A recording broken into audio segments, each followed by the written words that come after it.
Hello, I'm Fatima Rodriguez, and I'm a cardiologist and assistant professor in cardiovascular medicine at Stanford University in sunny California. Welcome to this program titled Cardiology Countdown, front row preview of new science and practice-changing innovations in cardiology for a sneak peek of some of the exciting things to come at the ACC 2022 that starts this weekend. This will also be the first time I'm attending an in-person scientific meeting since the pandemic started, and I'm really excited not only for the late-breaking science, but also to connect with old friends. Joining me today is Bob Harrington, the Arthur L. Bloomfield Professor of Medicine and Chair of the Department of Medicine at Stanford University School of Medicine, and Professor Keith Fox, Professor of Cardiology at the University of Edinburgh and the Head of Medical and Radiological Sciences and Consultant Cardiologist at the Royal Infirmary of Edinburgh in the United Kingdom. Welcome to you both, and thank you so much for being here. Great. So the goal of today's discussion will be to preview some of the expected late-breaking clinical trials and research to be presented at the ACC, followed by a live question and answer session. While we won't be able to cover all of the great science that's relevant, we hope to discuss some of the key late-breaking trials as you plan your educational needs at this meeting. We've broken today's discussion by topic areas, and we're going to start with an area that's really near and dear to my heart as a preventive cardiologist, CV prevention and cardiometabolics. So as we know, one of the silver linings of the COVID-19 pandemic has certainly been how we can answer important clinical questions quickly and efficiently through rigorous clinical trials. Some of the CV prevention studies that will be showcased at ACC took such an approach, and this is something that I often talk to Bob about. So Bob, can you just comment on some of your thoughts, not only on the science, but also the design of the Mitigate trial that's testing icosapent ethyl in COVID-19 patients? Well, thanks, Fatima. And for me too, it'll be my first meeting live, face-to-face in DC, so I'm looking forward to it. Mitigate's a really interesting study because it does, as you said, incorporate some of these newer methods in how we do a clinical trial. And it's testing a drug, I'll call it IPE since I'm not a preventive cardiologist. And this is a drug that's been shown to improve cardiac outcomes in a group of patients with cardiac risk and with elevated triglycerides. But the drug also has some other benefits potentially to it, including anti-inflammatory, potentially antiviral. So the group at Kaiser in Northern California are using the Pragmatic trial design to try to understand, does the drug IPE lead to fewer viral infections, interestingly. And so it's a very large trial done pragmatically through their electronic health records in the Kaiser system. In Northern California, enrolling over 16,000 patients. I found it interesting. It's going to be a 10-to-1 randomization of with only about 1,500 of the patients getting the active drug versus standard of care. So we'll see at ACC whether or not IPE, in addition to having lipoprotein benefits, does it have benefits on maybe as an anti-inflammatory, maybe as an antiviral. So more to come, Fatima. I think it's exciting, and also just the method of the conduct of that clinical trial, right? The Pragmatic study, we'll have a lot of lessons to learn from that as well. Bob, just talking about this area of new targets in treating residual risk, high-risk patients for prevention, can you share some thoughts on the Apollo study, which is targeting, as you know, an emerging cardiovascular risk factor of lipoprotein A that we often check in our high-risk primary prevention patients? Yeah, this is one that's exciting for a couple of reasons. One of which is, as you said, it's going after a new target in lipids, and that is lipoprotein a, which, as you've said rightly, that there's more and more interest gathering as to what we should do about this. If that's still elevated while LDL is controlled, what else might we do? And there's a lot of interest scientifically in different ways of potentially inhibiting Lp(a). Well, this one is really exciting because it's a completely new way of thinking about therapeutics, and that's a short interfering RNA. Now, we've also seen this approach in the lowering of LDL, but now we see it going after Lp(a). This is a dose-finding study. It's phase 1. It's trying to get some preliminary experience. So we're not going to have the definitive outcome data on whether or not it improves cardiovascular outcome, but we will know, and the investigators have released at least a teaser that it does seem to be lowering Lp(a), More to come at ACC as to what those actual values are, and with the new mechanism of short interfering RNAs, is it safe? So this one will be interesting scientifically. It also goes after a new target. I can't wait to see it. I agree. Very excited about those early trial results and future implications for really the ultimate goal, which is to reduce cardiovascular events in MACE. So Keith, I just want to turn to you and any thoughts about what we've spoken about, but the other area that's up and coming in this ACC meeting is the concept of renal denervation for hypertension, and how can we begin to integrate this into the treatment in clinical practice? But perhaps before we get to renal denervation, I must admit I am a little bit apprehensive that the extent of anti-inflammatory response with the icosapent approach may be quite challenging. So I would put that out there. I'm excited about the direct antisense targeting of Lp(a). I think that's really exciting. Agreed. And I think we're all in preventive cardiology are eagerly waiting for those outcome trials. So, and again, just with hypertension, we know that for some patients with resistant refractory hypertension, it's very difficult to get them well controlled. So in the ACC meeting, we have the spiral hypertension on med pilot study. Can you just speak a little bit about what to expect from that study? Sure. You talked about resistant hypertension. In fact, their definition for inclusion was an ambulatory blood pressure measurement of greater than 140. And there was a previous trial, which was the spiral hypertension off med, where it was a well-conducted sham study, and that did have an impact. But this is on the basis of nobody having any meds. So what's different in what's going to be presented this time is that they've got background antihypertensive medications. And clearly, the approach is the spiral denervation of the renal artery. And we really need to know if this works. I agree. And I think this is perhaps an underutilized treatment approach for many of our patients. And also the question is, which patients are most appropriate for this kind of procedure, but certainly affects that it does reduce blood pressure. And the question is on the backbone. So Fatima, is your definition of refractory hypertension a systolic of greater than 140? I think on 3 medications, not well controlled. That's the way I define it clinically. But I think it's interesting, but it opens up the question as to what is resistant or refractory hypertension. And don't you think, Keith, that what's going to happen if the therapy is proven to be effective is that we'll start quickly expanding? I mean, so they picked a group that's probably pretty responsive to the renal denervation mechanism. And then what will happen is that people say, well, what does define resistance? And do people want to be on 3 drugs? No. Do people want to be on 2 drugs? No. Well, do they even want to be on 1 drug? So I think it's going to be exciting to see how that field moves. I agree. And people don't want to be on 3 drugs. We know that. Yeah. And it's hard to take 3 drugs. Yeah. And Keith, do you have a lot of patients in your practice that you've done renal denervation for blood pressure control? We do have it. I don't personally do that, but we do have them. Obviously, there was a lot of skepticism after some of the difficulties with the early trials, but I think there's enthusiasm after the spiral off med results. Well, exciting study, and I think still, again, an underutilized treatment for blood pressure control in general, even beyond resistant hypertension. Sure. So there's a lot. Let's move on to heart failure and myocardial disease, which is the next kind of big content area in this meeting. So heart failure has really been an area of tremendous advances with new therapies that reduce cardiovascular events. Eugene Braunwald, who just presented grand rounds at Stanford recently, has famously referred to SGLT2 inhibitors as the statins of the 21st century. Indeed, we've seen the SGLT2 inhibitors improve outcomes for patients with heart failure, irrespective of the presence of type 2 diabetes. So let's start with Bob. So what are your thoughts about the studies that will be presented at the ACC on this topic, in particular the MPulse study?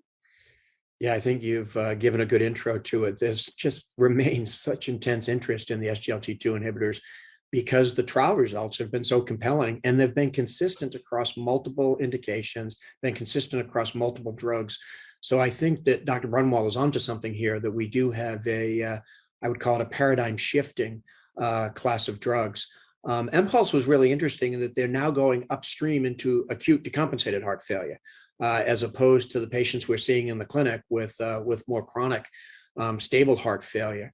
And what they did is they randomized a group of people with acute decompensated heart failure to one of the SGLT2 inhibitors, empagliflozin or placebo, and then follow them for outcomes. What's interesting is that they're using the approach of the win ratio.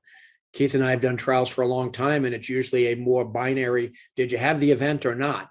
Now it's getting much more sophisticated in that hierarchy of all the bad stuff that can happen to you. How do you account for all of it in a quantitative way to see this package of endpoints as to what benefits? And so they looked at death, they looked at recurrent hospitalizations, recurrent heart failure events, but they also incorporated quality of life into it using the Kansas City cardiomyopathy questionnaire. So I think this is going to be a great trial that we'll learn from. We'll learn methodologically. We'll also learn, should we be starting our heart failure patients upstream with their SGLT2 inhibitors, and so that we can get them on board. So important trial, a lot of neat features to it. I look forward to it. An important question, right? Because a lot of times we wonder what's the right timing for starting these therapeutic agents that we know have a benefit. And sometimes the hospital setting may be the most appropriate time to really have the captive audience, improve adherence. So more to learn from that study. Keith, any other areas that you're excited about in the heart failure space? Yeah, I mean, one of the studies being presented is the PROMPT-HF trial, which is a pragmatic cluster randomized trial looking at outpatients with heart failure. And the aim is to use the electronic medical record and provide prompts to guide the treatment and to guide the extent of concordance with guideline therapy. And it's, 1,300 patients, ambulatory patients with heart failure, reduced ejection fraction. And we'll see whether this prompt method has an impact, and if so, how much. Another exciting kind of methods types trial. And again, thinking about patients and their quality of life. Keith, so we talked about a little bit about population health and heart failure. And sometimes we have a limited evidence for the things that we recommend in clinical practice. So there's a really interesting study called the Sodium Heart Failure Study that will be presented at ACC. Can you comment on this study? Yes, I agree with you. Very interesting. Dietary intervention of 100 millimole. Now, this is 2/3 of a teaspoon of salt. And the question is whether the counseling compared to usual care in chronic heart failure is going to have an impact. And, one of the things that I'm not so sure about is it's all very well to measure the salt that you add, but what about the salt in various dietary constituents? Those have to be estimated as well. It should be an interesting study. And again, more of this question of how much does the salt that we take really matter for heart failure patients? Sure. So Keith, there are also a few studies looking at a new potential therapy for obstructive hypertrophic cardiomyopathy, mavacamten specifically. Any interesting studies in this space that we'll hear about in this ACC meeting? Yeah, I'm really excited about this because, we've had struggles in the past about how to manage the hypertrophic cardiomyopathy patients. And this has the potential to revolutionize the treatment. One of the outcomes being assessed is the need for septal resection in these people with outflow tract obstruction. And the preliminary studies that have been done with mavacamten look really pretty interesting. So I think this is going to be an exciting study to watch. Certainly a game changer. I still remember as a medical resident seeing complications from septal myomectomies or alcohol ablation. Absolutely, so yeah. Wouldn't it be great to have a therapeutic option that does not involve procedures? Yeah, absolutely. So the next topic area is valvular heart disease and atrial fibrillation, which is always an exciting area in all these meetings, and really things are changing in this space. As we learn more about what types of interventions, especially around valvular disease, can be done safely and effectively through transcatheter approaches. So Bob, in this space, are there any studies that you're looking forward to? Yeah, there's going to be two I want to touch on. One is dealing with a valve we haven't talked a lot about much, which is the tricuspid valve. And the other is how to continue to improve the outcomes in people who have Tavr, a therapy that we've been using for a long time now.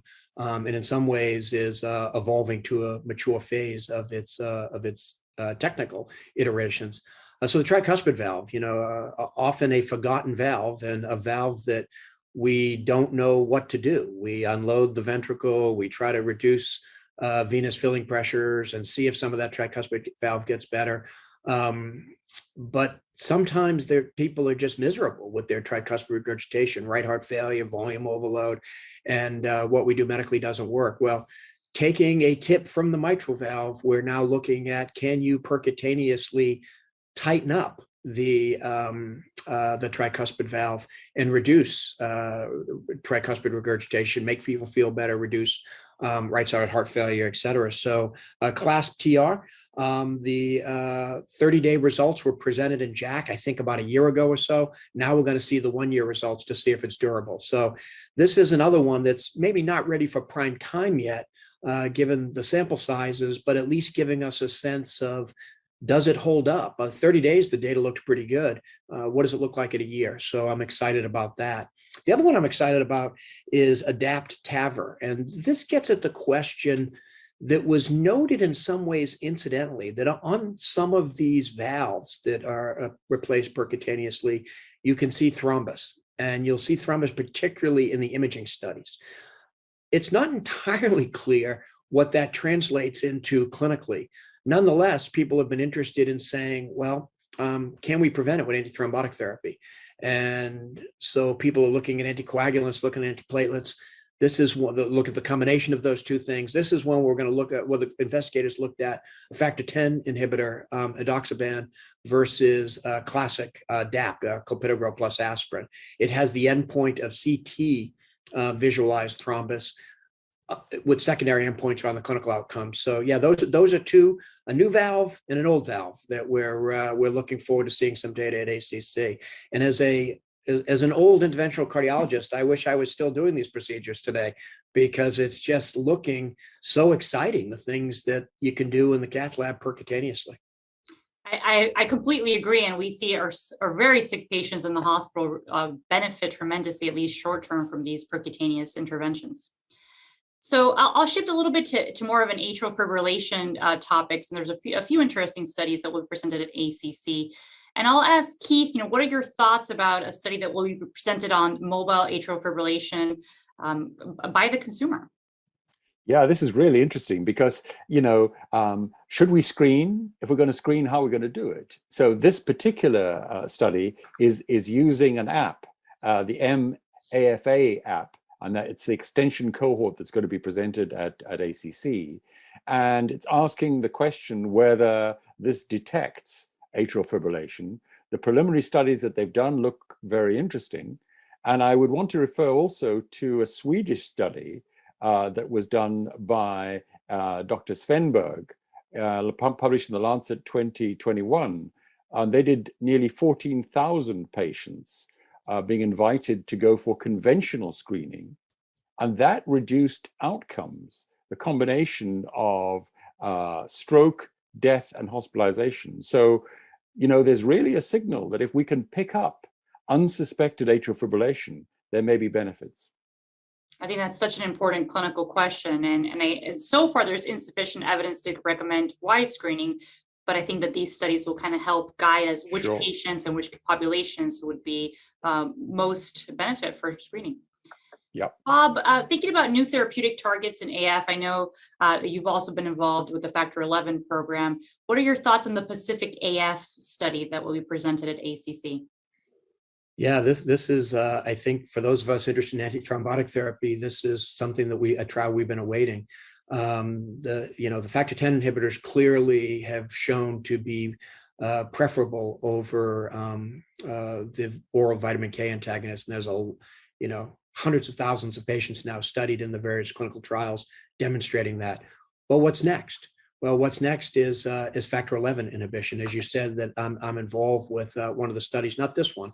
And so I've not seen these data yet, but this is one of the factor 11 inhibitors asundexian, this is a pilot phase 2 dose finding study to understand versus apixaban which doses of this factor 11 inhibitor they might bring forward to a big phase 3 study. So it's a classic dose finding. The endpoints are largely going to focus on safety. I don't know if they'll show all the PK, PD relationships at this particular presentation. That's obviously going to be important information for the community to have. But I'm really looking forward to this to try to give us some insight into the factor 11 inhibitors versus the proven factor 10 inhibitors. And at least one, mechanistically, what we're looking for is it's always been the holy grail, if you will, of antithrombotic therapy. That's what factor 11 inhibitors going against factor 10 inhibitors are trying to figure out. So yeah, this is one I'm looking forward to seeing. I completely agree. And I think the comparison choice of the control of apixaban is a great choice for that, to see if there's a benefit or at least comparable effect. So we'll conclude with another area that's rapidly changing, and I know that's something that Bob has taught me quite a bit about, which is the management of acute coronary syndrome, and then as it moves on to chronic coronary disease. So Bob, what are some studies you're looking forward to in this area? Yeah, so there's two I want to comment on. One is has got maybe the best name of the trial, which we've seen so far, which is Pac-Man AMI.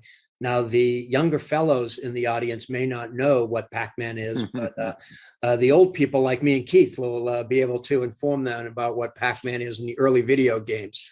But Pac-Man is utilizing alirocumab, which is one of the PCSK9 inhibitors, against placebo in a group of patients that had MI. Now, we know that the PCSK9 inhibitors add clinical benefit.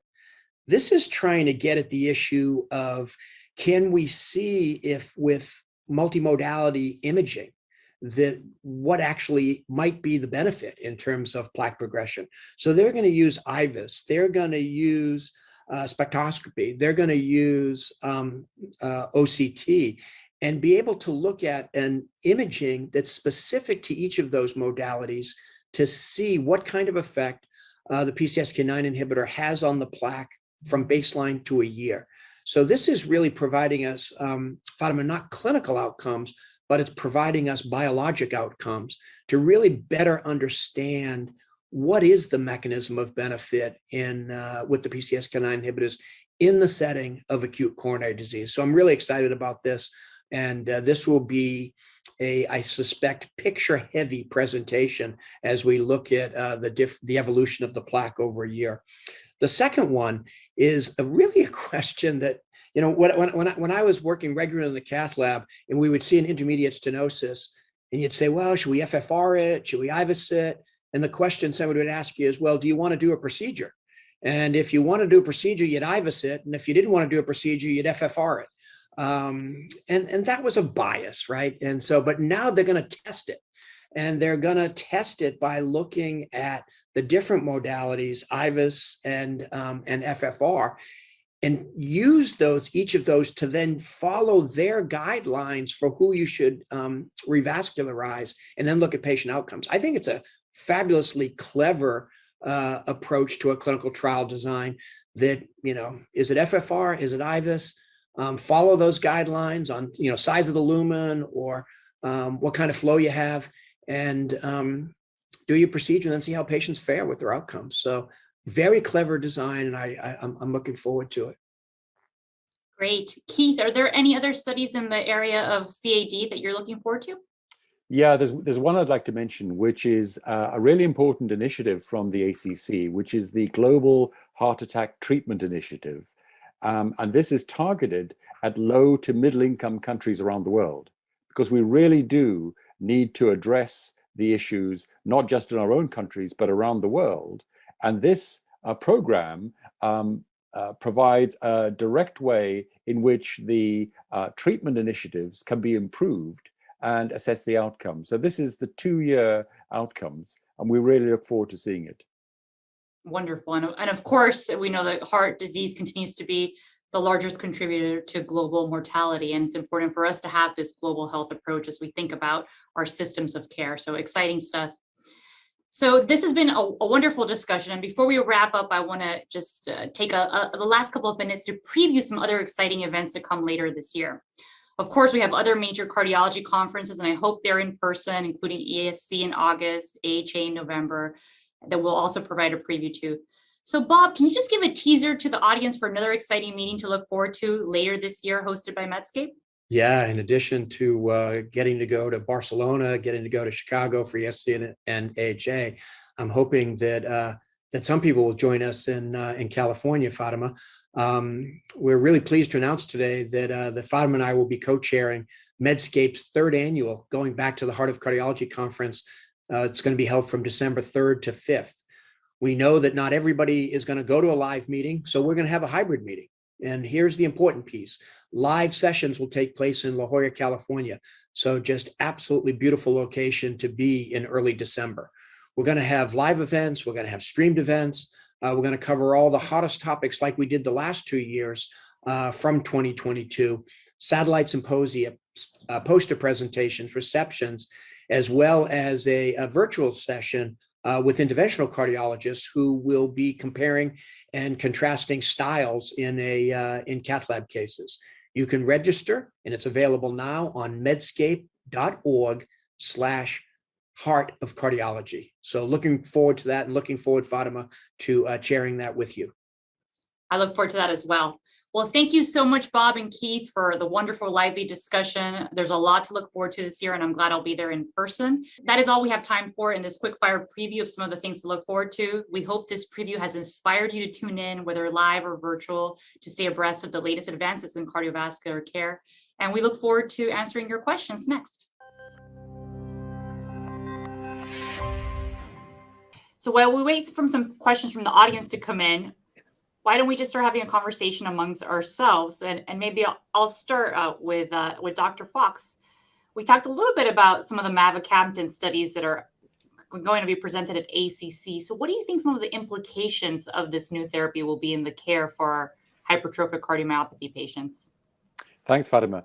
The implications of this, if it works, are huge, because we've really had our hands tied in managing patients with obstructive hypertrophic cardiomyopathy. And yes, we've had treatments in order to either surgically or percutaneously ablate part of the septum. But we already know from the earlier mavacamten studies that these look really interesting, and there are decreases in outflow obstruction.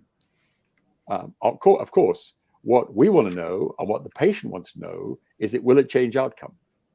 And that's a crunch.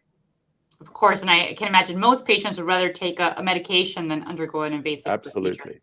Absolutely. Bob, any thoughts about that as a reformed interventional cardiologist, as you call yourself?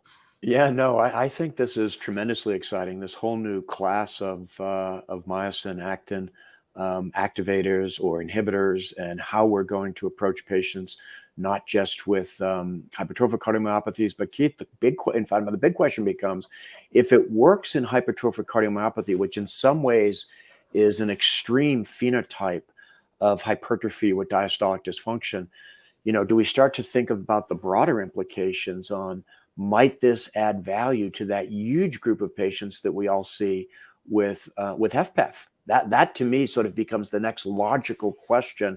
Obviously, clinical trials have to be done, et cetera. But what do you two think of that? Well, there's obviously an increase in wall stiffness in hypertrophic cardiomyopathy. And so this opens the possibility in my mind that the other conditions with reduced wall stiffness may be potentially beneficial. So I think it's really exciting. And I agree. I think we often start with the most severe clinical phenotype, as you just discussed, and then kind of move on to other groups that may have a benefit, as we've seen with the SGLT2 inhibitors as well, right? So that's another example where increasingly broader and broader populations may have benefit. Yeah. So we just have a question from the audience here. Is there new tech in cardio that isn't being implemented as much as it could be? So I'll turn this over to Bob, because I think this is something we think a lot about at our institution as we think about digital health and digital health equity. Yeah, it's a great question. And, I think that tech is still finding its way in healthcare. Generally physicians, health systems, other clinicians, we're conservative about how we adopt new therapies because we want to understand, does it actually add benefit? And so just because, and as you know, I'm bullish on tech, on health technology, but we really have to expose it to the same rigors that we've exposed drugs to, procedures to, other strategies for many decades. And that, I think, is one of the big hurdles, that the tech community is not used to that.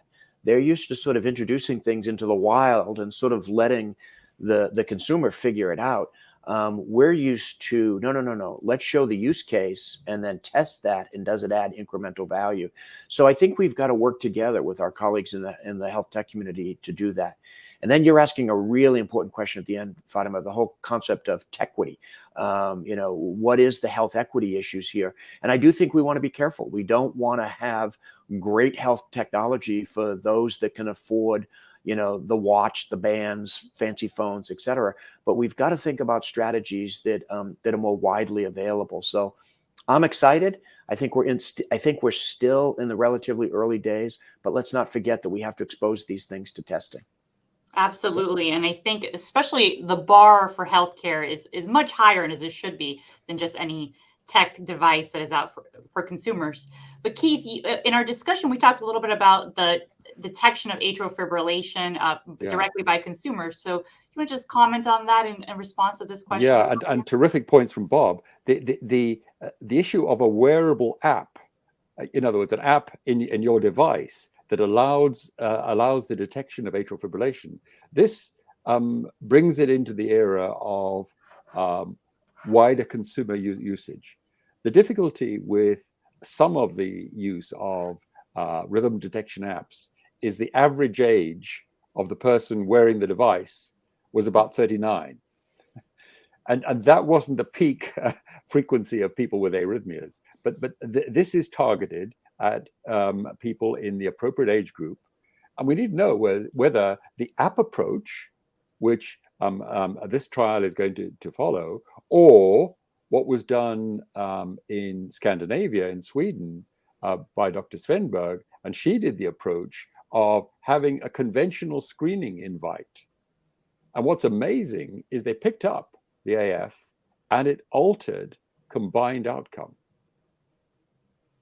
Absolutely right. You want to target the right population that has a higher pretest probability of having atrial fibrillation. Otherwise, you're going to end up with a lot of noise, a lot of artifact, which is a burden to both the patient, the potential patient, and also the healthcare system. Sure. Bob, any thoughts on that? Yeah, I mean, Keith's bringing up really important issues for us to all consider.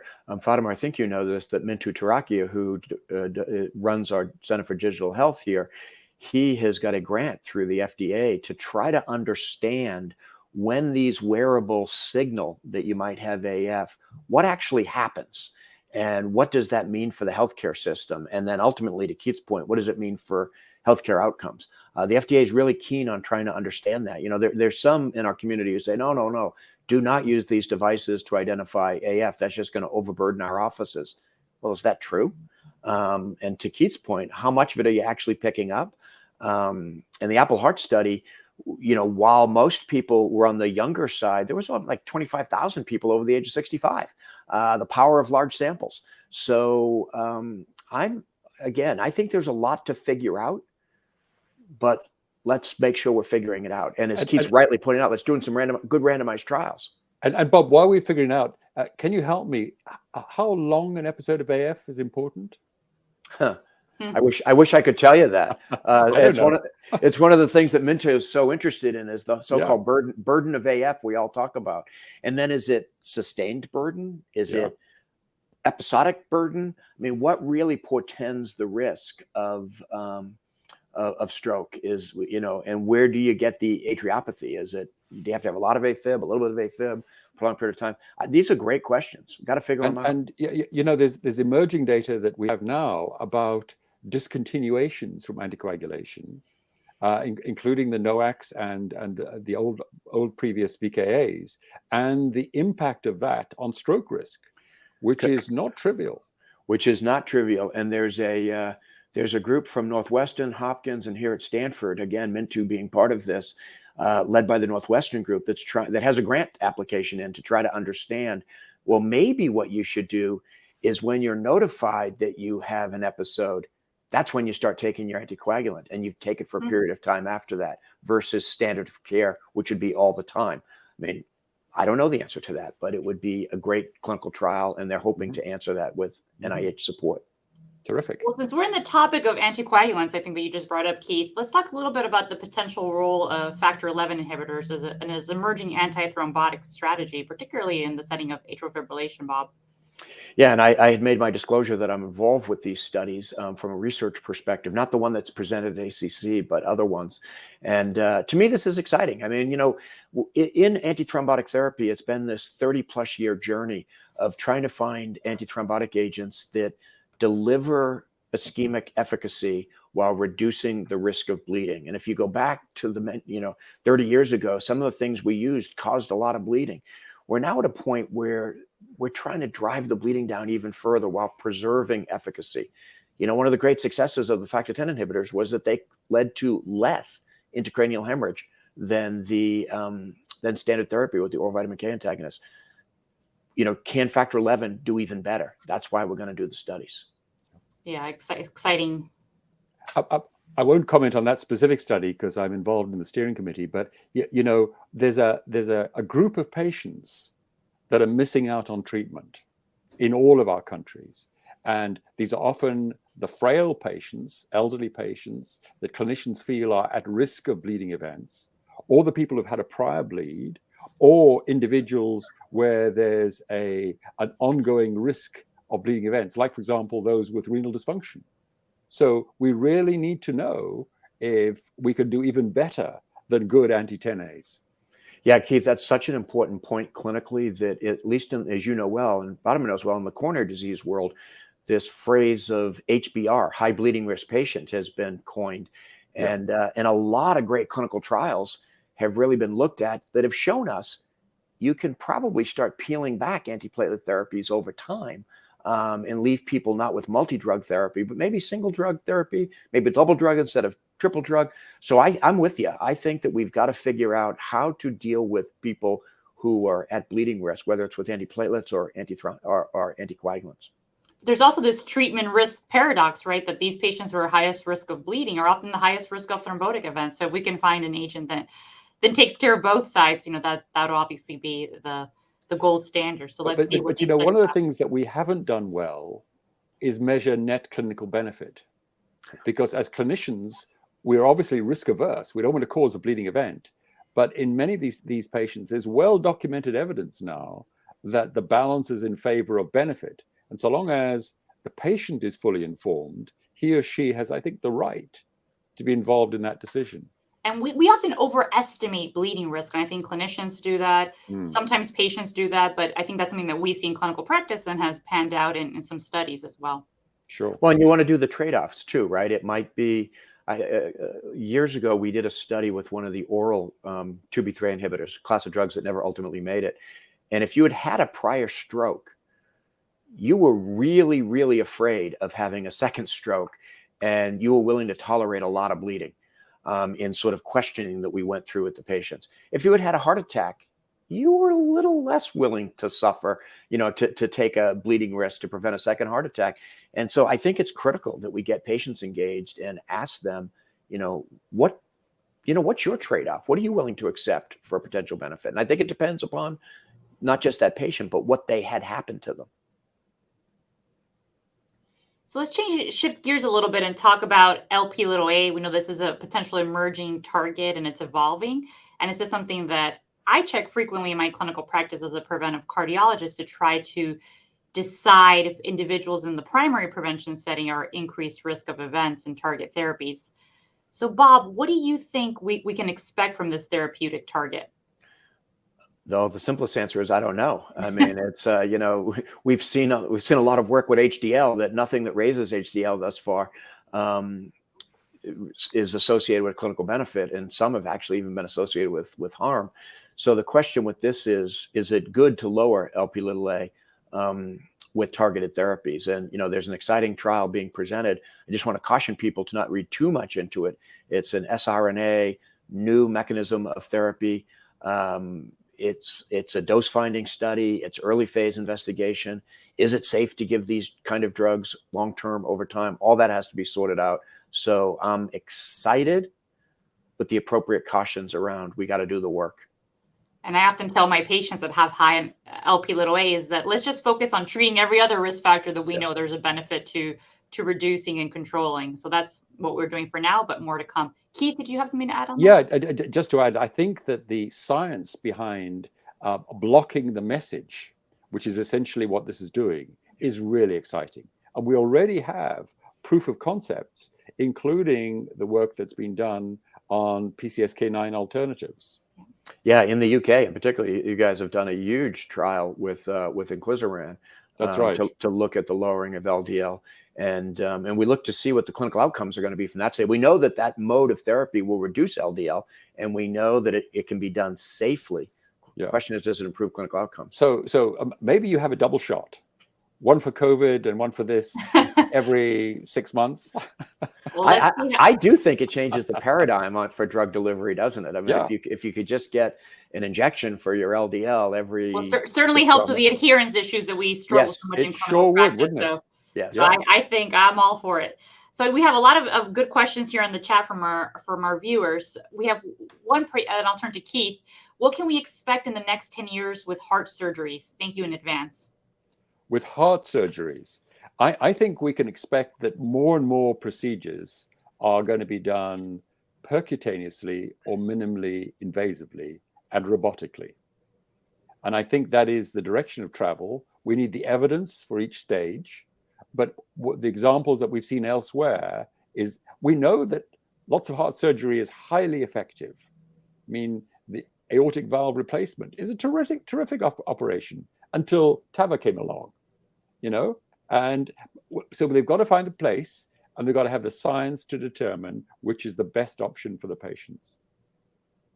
Absolutely. And we have the multiple valve studies that will be presented at ACC, the tricuspid valve, the forgotten valve that Bob discussed. Mitral interventions we know are also increasing, but you're right, selecting the right patient and making sure we study that rigorously. Mm-hmm, mm-hmm. We have another question here that I'll turn to Bob about machine learning and the role of machine learning and artificial intelligence in the future of healthcare. Still, nothing can replace doctors' experience in prevention, nutrition, and lifestyle medicine. So this is more of a comment, which is a great comment. And I know that Bob often has a good quote on this, so I'll let you speak to that. Yeah, I like to quote Kurt Langlautz, one of our imaging-focused bioinformaticians. And Kurt likes to say, will AI replace radiologists? And he says, no, but radiologists who use AI will replace those who don't. And I think there's a lesson there for all of us, that let's not think something, machine learning, artificial intelligence, been around a long time. It's just advanced computational tools. Yeah. Let's just embrace it as a tool. Let's study it. Let's make sure it's adding value. Let's make sure we're doing things fairly and equitably in terms of the populations we're applying it to. But let's make sure we understand it's just a tool to help us do better at what we do. Absolutely. And there's a comment about HDL being raised by exercise. And I think that again, those trials that have tested the hypothesis that raising HDL is beneficial for reducing cardiovascular events have not panned out. So potential target in the future, but absolutely for now, at least the exercise mechanism we know is helpful. Agreed. Anything to add there, Keith? No, I'm with you on that. And I think that we really need to ensure that out in the wider clinical practice, people don't just get total cholesterols done with HDL and LDL buried within there, because we know that you can define risk by specifying the components of risk within LDL. Absolutely. So I think that's unfortunately all the time we have. I'm really excited for this meeting. Again, Bob and I will be there in person, and Keith will join us virtually. Thank you so much for this engaging discussion, and we really look forward to another great meeting starting this weekend, and our meeting for Medscape and going back to the heart of cardiology in December in sunny La Jolla, California. Thank you so much. Thank you. Thanks for having us.